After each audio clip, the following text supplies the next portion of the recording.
أعوذ بالله من الشيطان الرجيم. بسم الله الرحمن الرحيم.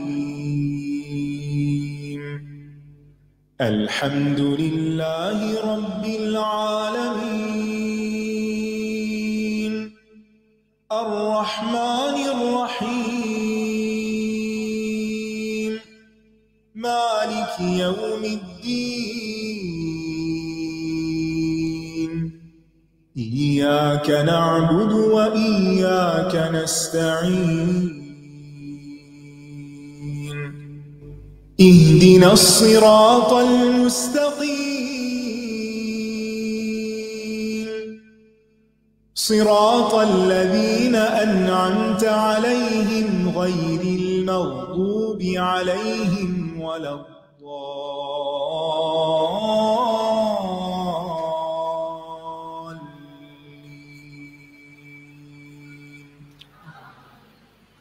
السلام علیکم ورحمۃ اللہ وبرکاتہ۔ وعلیکم السلام ورحمۃ اللہ وبرکاتہ۔ کیا حال ہے آپ کا؟ الحمدللہ۔ کون سی دعائیں پڑھ رہے ہیں ہم؟ کس بات کے لیے؟ کیا ٹاپک چل رہا ہے؟ دل پریشان اور غمگین ہو تو یہ پڑھیں۔ اس وقت کس کس کا دل پریشان ہے؟ کافی ہاتھ کھڑے ہیں۔ کس بات پہ؟ کہ بیٹھنا پڑ گیا یہاں؟ ہم میں سے ہر شخص کے دل پر کچھ کیفیات گزرتی ہیں۔ کچھ چیزیں ہمیں پسند آتی ہیں، کچھ نہیں پسند آتی، اور جو چیز بھی ہمیں پسند نہیں آتی اس پر پریشان ہونا ایک بالکل نیچرل فطری سی بات ہے۔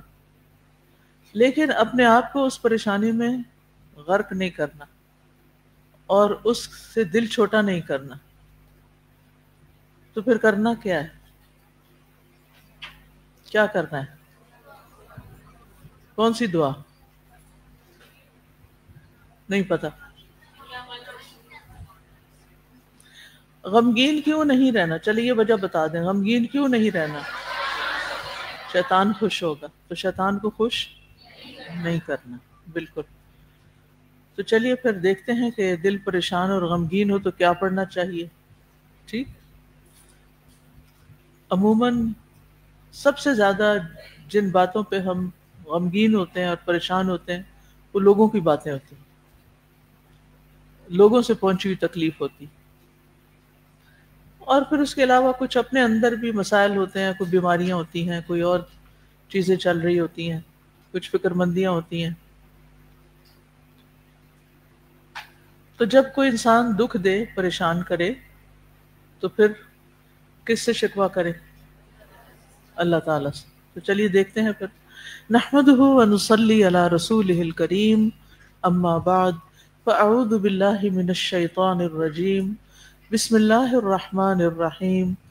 رب اشرح لی صدری ویسر لی امری واحلل عقدۃ من لسانی یفقہوا قولی۔ آج ہم پہلی آیت پڑھیں گے، سورۃ یوسف کی آیت نمبر 86 پڑھیے۔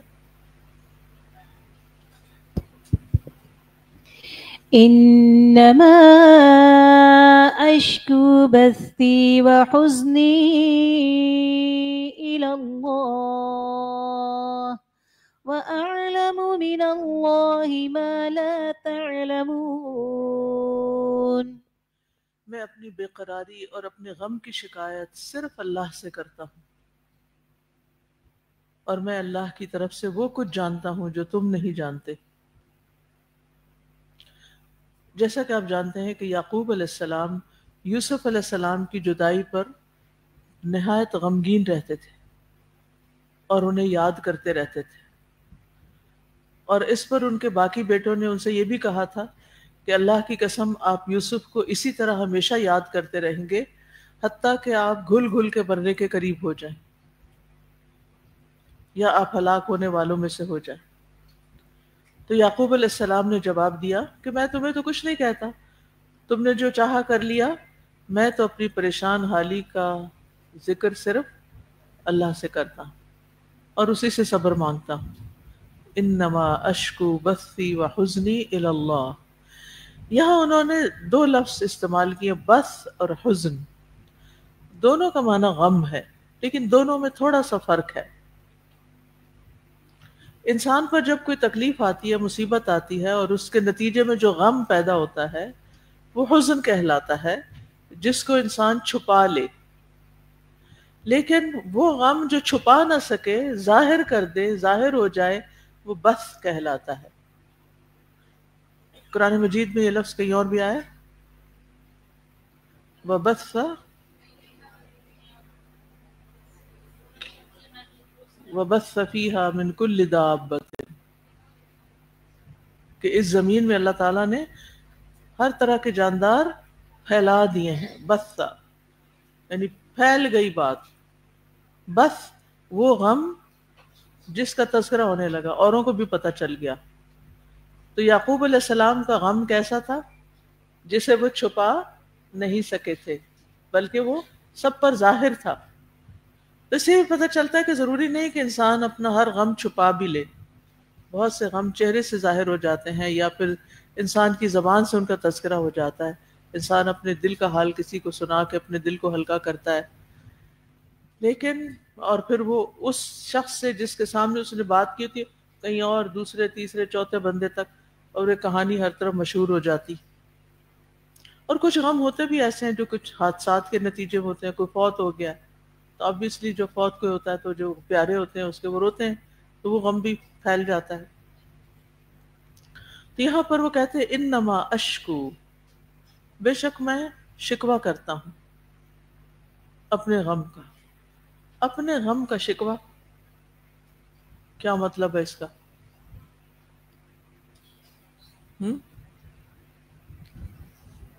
یعنی غم کا ذکر، شکوہ کا مطلب یہاں کیا ہے؟ یعنی غم، اپنے غم کا ذکر، اپنے اوپر بیتنے والی کیفیت کا اظہار، ذکر، شکایت، اپنی ہی شکایت، اپنی کیفیت کی شکایت کہ اللہ میرے ساتھ یہ ہو گیا ہے، میں اس کیفیت میں مبتلا ہوں. اس کا ذکر تو میں صرف اللہ سے کرتا ہوں. کیوں؟ اس لیے کہ اللہ تعالیٰ ہی مہربان ہے، رحمان ہے، رحیم ہے. اسی سے مجھے ساری امید ہے کہ وہ میری مشکل آسان کرے گا. اس لیے میں دراصل اسی کی طرف رجوع کرتا ہوں. مومن غم کو دعا میں ڈھال لیتا ہے، اپنے رب کے ساتھ تعلق کو مضبوط کر لیتا ہے اس غم کی وجہ سے. وہ عام انسانوں کی طرح آہ و فریاد نہیں کرتا، حال دعائی نہیں کرتا. وہ اللہ سبحانہ تعالیٰ سے التجا کرتا ہے کہ اللہ تعالیٰ اس کی اس کیفیت کو دور کرنے میں اس کی مدد فرمائے، اس کی اس محرومی کی تلافی فرما دے، اس کی اس مشکل کو آسان کر دے، کیونکہ سارے اختیار اسی کے ہاتھ میں ہیں. تو بہرحال غم کے وقت انسان کے اندر دو طرح کا رد عمل ہوتا ہے، یا دو طرح کے لوگ ہوتے ہیں. یعنی ایک انسان کے اندر بھی دو طرح کا رد عمل ہو سکتا ہے، کبھی وہ چھپا لیتا ہے اور کبھی ظاہر کر دیتا ہے. اور انسانوں میں بھی دو طرح کے لوگ ہوتے ہیں. ایک وہ ہوتے ہیں جو غم، مشکل، تکلیف کے وقت انسانوں کی طرف دیکھتے ہیں اور ان سے توقع رکھتے ہیں کہ وہ ان کی مشکل آسان کریں. اور دوسرا وہ ہے جو اللہ کی طرف دیکھتا ہے، اللہ سبحانہ تعالیٰ کی طرف متوجہ ہو جاتا ہے. اس طرح کی ناگوار صورتیں جو ہماری زندگی میں پیش آتی ہیں، ان کا اصل مقصد یہی ہے کہ ہم ایسے حالات میں اللہ تعالیٰ کی طرف متوجہ ہوں. لیکن چونکہ وہ ہمیں نظر نہیں آتا، اس سے ہمارا کنیکشن بھی ویک ہوتا ہے، اور جس کے ساتھ کنیکشن ویک ہو اس کے سامنے تو انسان پھر کچھ بھی اس کے ساتھ تو کوئی بات نہیں کر سکتا یا نہیں کرنا چاہتا. انسانوں میں سے بھی آپ کس کے ساتھ بات کرتے ہیں؟ جس کے ساتھ آپ کا کنیکشن، آپ کا تعلق زیادہ اسٹرانگ ہوتا ہے، یا جس پر آپ کو اعتماد ہوتا ہے، یا جس کے اندر آپ کوئی خوبی دیکھتے ہیں کہ یہ شخص میرا مسئلہ حل کر سکتا ہے. تو پہلی طرح کے لوگ جو غم کے وقت انسانوں کی طرف دیکھتے ہیں وہ پھر صرف رونا دھونا ہی کر سکتے ہیں، کیونکہ انسانوں کے ہاتھ میں کچھ نہیں ہوتا، بعض اوقات سچی تسلی اور بعض اوقات جھوٹی تسلی، بعض اوقات وہ بات کو سمجھتے بھی کوئی نہیں کہ کہنے والا کہہ کیا رہا ہے، وہ کیا چاہتا ہے، اس کی مشکل کو نہیں جانتے، سمجھتے ہی نہیں۔ اور دوسرا شخص جو اس وقت اپنی پوری توجہ اللہ تعالیٰ کی طرف کر لیتا ہے اور اس سے تعلق کو اور مضبوط کر لیتا ہے، اس سے دعا کرتا ہے، التجا کرتا ہے، فریاد کرتا ہے، تو ایسا شخص جو ہے وہ کچھ نہ کچھ پا لیتا ہے، یعنی اس کا مسئلہ حل ہو جاتا ہے، چاہے اس کے حل ہونے میں کچھ دیر لگ جائے۔ تو بہرحال ہم میں سے ہر شخص کمزور ہے، خلق الانسان ضعیفا، ہم کمزور پیدا کیے گئے، ہم سب کمزور ہیں، اور اس کمزوری کی وجہ سے ہمارے اوپر بعض اوقات ایسے لمحات آتے ہیں کہ ہم اپنے آپ کو بالکل بے بس محسوس کرتے ہیں، اور غم یا دکھ یا تکلیف یا بیماری کی شدت ہمارے اوپر حاوی ہو جاتی ہے۔ تو اس سے نکلنے کے لیے پھر ضروری ہے کہ انسان معاملہ اس کے آگے لے جائے جو اختیار رکھتا ہو کہ اس میں کچھ مدد کر سکے۔ اب اللہ سے شکایت کرنا، اللہ کے سامنے اپنی فریاد رکھنا، یہ اپنی جگہ بہت درست ہے۔ تو کیا سوال یہ پیدا ہوتا ہے کہ کیا انسان پھر کسی انسان سے کوئی ذکر کر ہی نہیں سکتا؟ نہیں، ایسا نہیں۔ انسان علاج ہے، بیماری ہے تو علاج کے لیے کسی ڈاکٹر کے پاس جا سکتا ہے، کوئی روحانی مسئلہ ہے تو روحانی معالج کے پاس جا سکتا ہے، کوئی کاؤنسلنگ سے تعلق رکھتی ہے کوئی چیز تو اس مدد وہ لے سکتا ہے۔ بعض کیسز میں انسان کو دوا بھی لینی پڑتی ہے، بعض اوقات ہمارے جسم میں کیمیکل امبیلنس ہو جاتا ہے، ہارمونل امبیلنس ہو جاتا ہے، جس کی وجہ سے ہمارے اوپر خاص قسم کی کیفیات آتی ہیں، اس میں دعا کے ساتھ ساتھ دوا لینے میں کوئی حرج نہیں، کیونکہ اب ایسی تکلیفوں کو باقاعدہ بیماری تسلیم کر لیا گیا ہے، تو اس بیماری کا علاج بھی ہونا چاہیے۔ لیکن اس کے لیے کیا کرنا چاہیے؟ سب سے پہلے اللہ تعالیٰ کی طرف رجوع، اللہ سے استخارہ، مدد مانگنا کہ اب میں علاج کے لیے جاؤں تو جاؤں کہاں، کروں تو کروں کیا، میرے حق میں کیا بہتر ہے۔ تو اللہ سبحانہ و تعالیٰ آپ کے لیے اسباب پیدا کر دیں گے۔ جب آپ کہتے ہیں نا میں اللہ سے غم کی شکایت کرتا ہوں، یعنی اللہ کو اپنا دکھ درد بتا کے دراصل کیا پوچھتے ہیں، کیا مانگتے ہیں کہ اب اس کی دوا کیا ہے۔ اور یہ بالکل ایک عقل مندی والی بات ہے کہ آپ شکایت اس سے کریں جو شکایت دور کر سکتا ہو۔ ایسے لوگوں کے پاس جا کے شکایت کرنا جن کے ہاتھ میں ککھ بھی نہ ہو، کچھ بھی نہ ہو، وہ اپنی انرجیز کو ضائع کرنا ہے، وقت کا ضیاع ہے۔ تو ہر بات ہر ایک سے کی جاتی ہے یا نہیں کی جاتی؟ نہیں کی جاتی۔ یہ انسان کی عقل مندی کی علامت ہے کہ وہ یہ جان لے کہ کون سی بات اس نے کس کے ساتھ کرنی ہے، کہاں سے مجھے صحیح رہنمائی ملے گی، اس مسئلے کا حل کیا ہوگا۔ اچھا بعض اوقات یہ ہوتا ہے نا ہمیں اپنے پیرنٹس پہ بڑا ٹرسٹ ہوتا ہے یا اپنے ہسبینڈ سے بڑی محبت ہوتی ہے، تو پھر ہمارا کیا دل چاہتا ہے کہ ہمیں کوئی بھی مسئلہ پیش آئے نا دین دنیا میں تو ہم کیا کریں، ہم ان سے جا کے بات کریں۔ اچھا بہت سی لڑکیاں یہ غلطی کرتی ہیں کہ پھر وہ جب اپنے پیرنٹس کو بتاتی ہیں تو وہاں سے ڈانٹ کھاتی ہیں،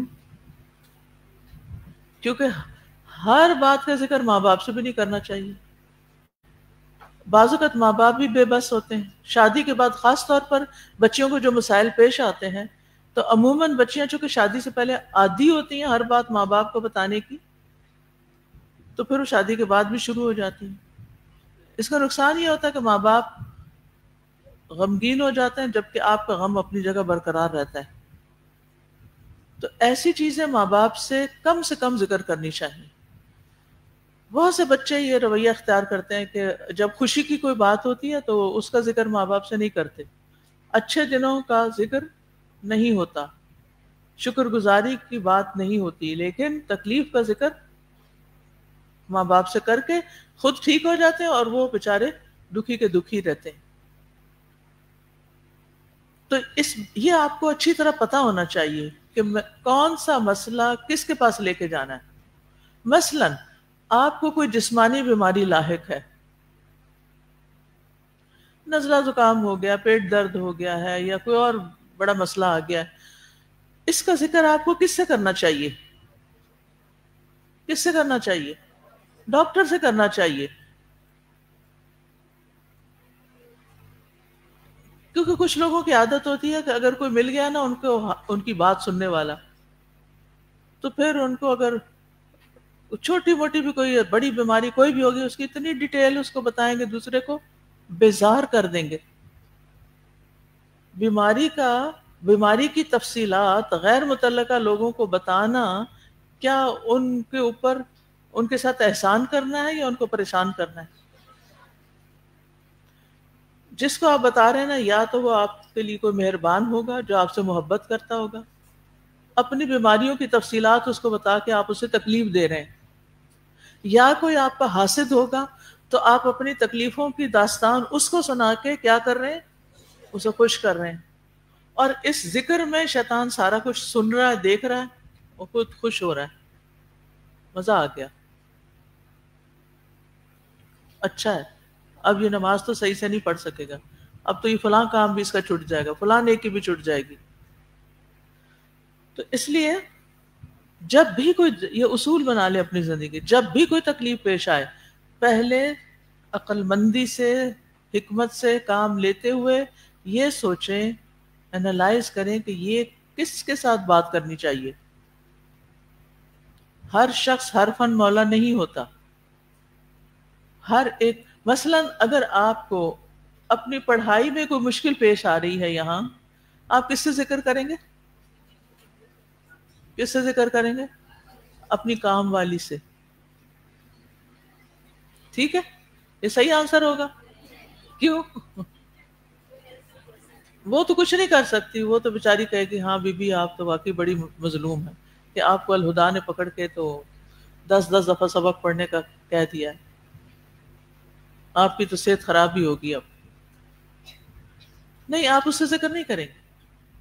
ہمیشہ جس معاملے سے متعلق ہوتا ہے نا، اس سے بات کرنی چاہیے. پڑھائی سے متعلق جتنی چیزیں، استاد سے بات کریں، ٹائم لیں، لکھ کے دیں، کوئی طریقہ اختیار کریں. آپ کہیں گے نہیں ہماری تو کلاس ہی 300-400 کی ہے، اس کے پاس ٹیچر کے پاس کہاں ٹائم، وہ نہیں ہماری بات سنے گا. یا کچھ لوگوں کو پہلے ہی زیوم کر لیتے. نہیں، ضروری نہیں کہ آپ کے یہ سارے خیالات ٹھیک ہوں. آپ متعلقہ افراد سے بات کریں. ساس سے کوئی شکایت ہو گئی ہے، کس سے ذکر کریں گے؟ شوہر سے. اگر آپ سے کوئی آپ کی امی کی شکایتیں لگائے، آپ کو کیسا لگے گا؟ بہت اچھا. تو آپ کا کیا خیال ہے کہ آپ کے شوہر کو بہت اچھا لگے گا، بڑے خوش ہوں گے جب آپ ان سے ان کے والدین کی برائیاں کریں گے، یہ سوچ کے کہ میرے شوہر مجھ سے بہت محبت کرتے ہیں تو اس لیے مجھے ان پہ پورا اعتماد ہے، اب میں دل کھول کے ان کے ماں باپ کی، بہن بھائیوں کی برائیاں ان سے کر سکتی ہوں. اگر وہ کوئی بہت شریف آدمی بھی ہے نا اور زبان سے کچھ نہیں کہہ رہا، لیکن دل میں ضرور سوچ رہا ہوگا کہ میری یہ بیوی کام کی نہیں، کوئی سمجھدار نہیں، کوئی عقل نہیں ہے اس کو، یہ کس کے سامنے کس کی بات کر رہی ہے.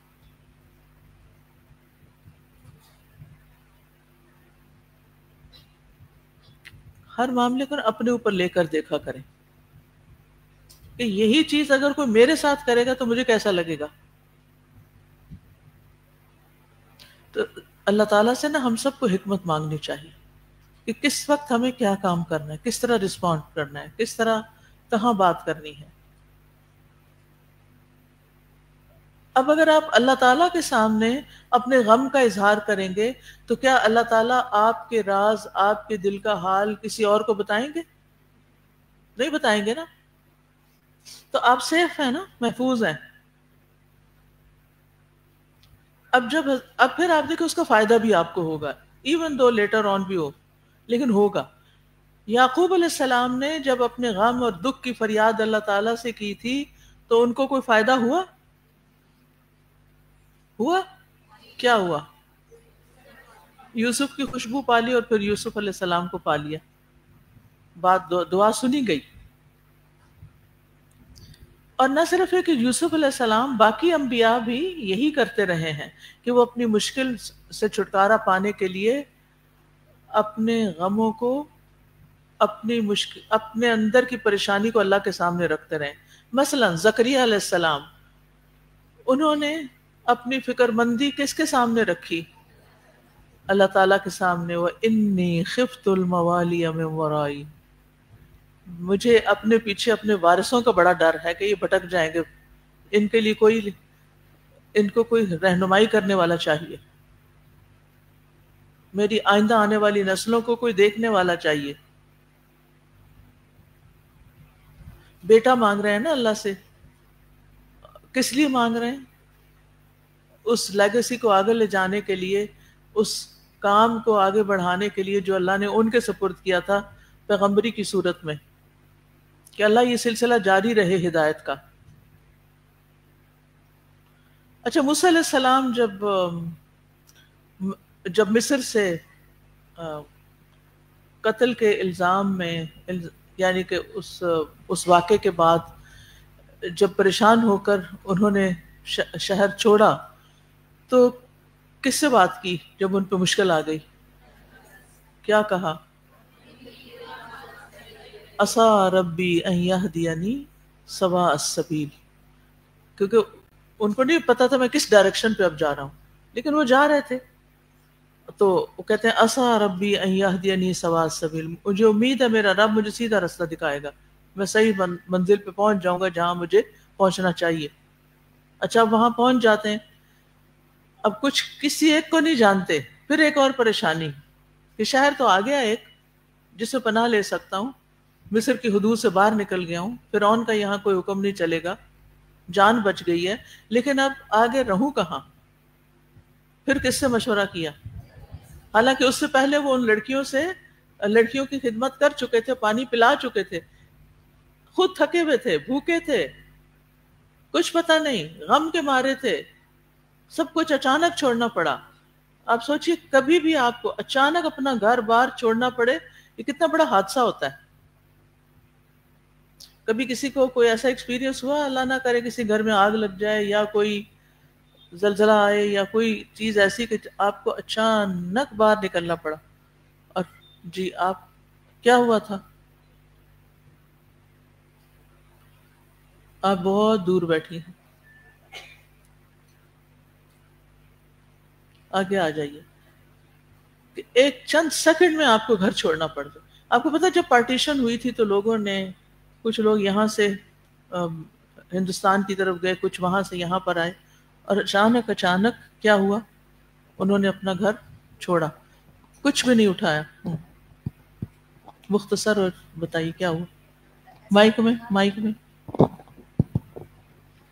جی، ایسی صورتحال تھی کہ ہمارے گھر میں آگ لگ گئی نا، اور بہت سے، یعنی کہ ہمارا ڈیرا بھی ساتھ تھا اور گھر بھی ساتھ تھا، تو ہمارے سامنے ہمارے جانور جو ہیں وہ جل رہے تھے، تو ہم بھاگ کے نکلے. اللہ اکبر. تو جن کی تو یعنی کہ پلاسٹک کی رسیاں تھیں یا دوسری عام جو بٹی ہوئی رسی ہوتی ہے وہ تو ان کی ٹوٹ گئی اور وہ بھاگ گئے، لیکن جن کی لوہے کی رسیاں تھیں وہ ہمارے سامنے جل رہے تھے، لیکن ہم بے بس تھے. اور ہمارے گھروں کے برتن پھٹ پھٹ کے گر رہے تھے اور چھتیں پھٹ رہی تھی. تو پھر ہم نکل کے وہاں سے بھاگے، اور بہت ہی خطرناک صورتحال ہوتی ہے. اور اس وقت اللہ تعالیٰ کے بندہ اتنا قریب ہوتا ہے کہ موت سامنے نظر آ رہی ہوتی ہے، اور صرف اللہ کی ذات سے بندہ اس وقت مدد مانگتا ہے. بالکل وہی پناہ دے سکتا ہے. وہی پناہ دے سکتا ہے. جی